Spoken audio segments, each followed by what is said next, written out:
kumuha nito? Ha? Ano inilagay mo sa tiyan nito? Ano inilagay mo sa tiyan nito? Ha? Ano inilagay mo? Sagot. Gamot. Anong gamot? Anong gamot? Papasakit ang tiyan. Masakit na tiyan. Matagal mo nang ginagawa to o bago lang? Matagal na. Matagal na.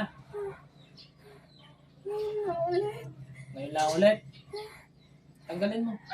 Maawa ka sa taong ito. Bakit mo sinisisi? Bakit mo sinisisi? Ha? Bakit mo sinisisi? Bakit mo sinisisi? Ha? Namatay man ako eh. Namatay. Bakit namatay ang mo?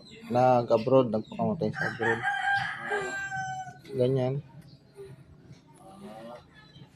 Ito ha. Ito yung nagpagamot sa akin. Hindi ko alam kung ano yung mga naging sitwasyon nyo, ha? Hindi. Oh, sige, luluwagan ko ng medyo kante, ha? Hindi ko alam kung ano yung mga naging sitwasyon nyo tungkol diyan. Pero, dahil nagpagamot siya sa akin, ang gusto kong mangyari, dahil nakilala ka na, tanggalin mo na yung ano bang maganda sa pag-uusap nyo kung bakit nagkaganyan. Eh, ngayon, huwag mo na lang ang gawin yan. Dahil masama yung ginagawa ninyo eh, di ba?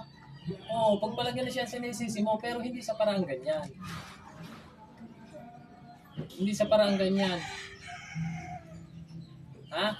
Hindi sa parang ganyan. Tanggalin mo lahat ang inilagay mo din yan. Tanggalin mo. O, tanggal. Tanggal. Tanggal, tanggal. Sige, sige. Sige, tanggalin mo lahat.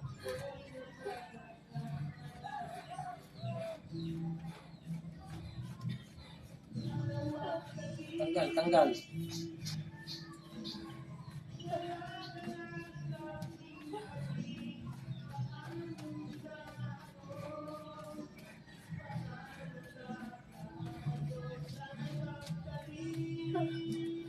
Tanggalin mo lahat. Tanggalin mo lahat.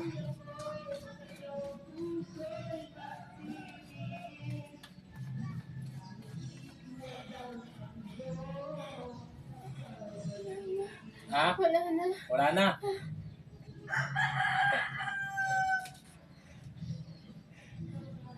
Ayoko nang ulitin mo yun, ha?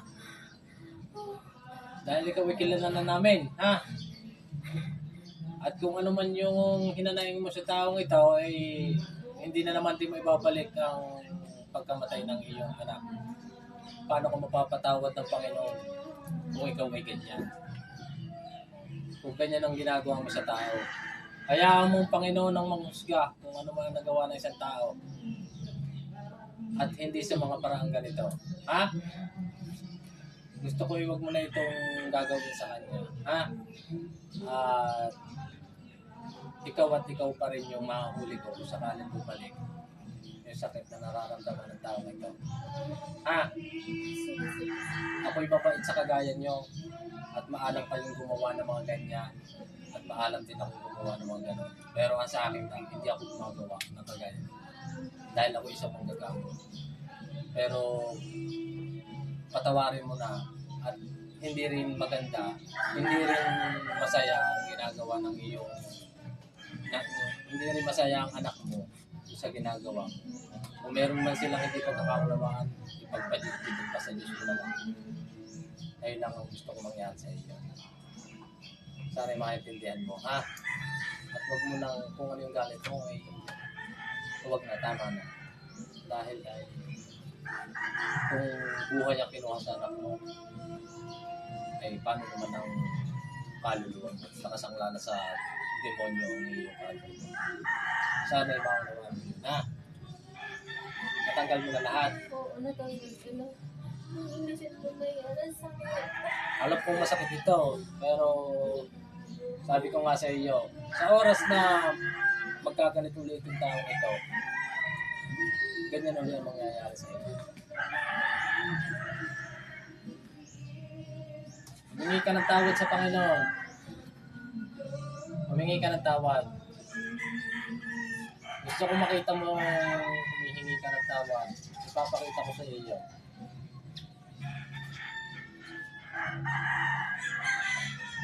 Gusto kong humingi ka ng tawad sa kanya. Humingi ka ng tawad sa kanya. Natawagan mo na ako. Nagawa ko lang naman yun dahil mahal ko yung anak mo.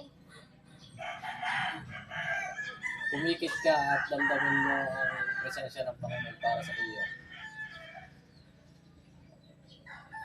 Gusto ko makita mo siya. Nakikita mo? Nakikita mo siya?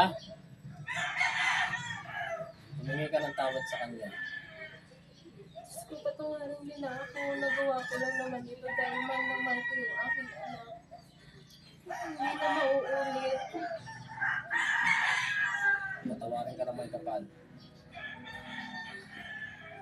Alis.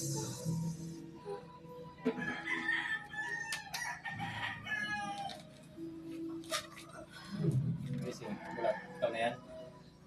Ang pangalan mo? Ang pangalan mo? Ikaw na yan?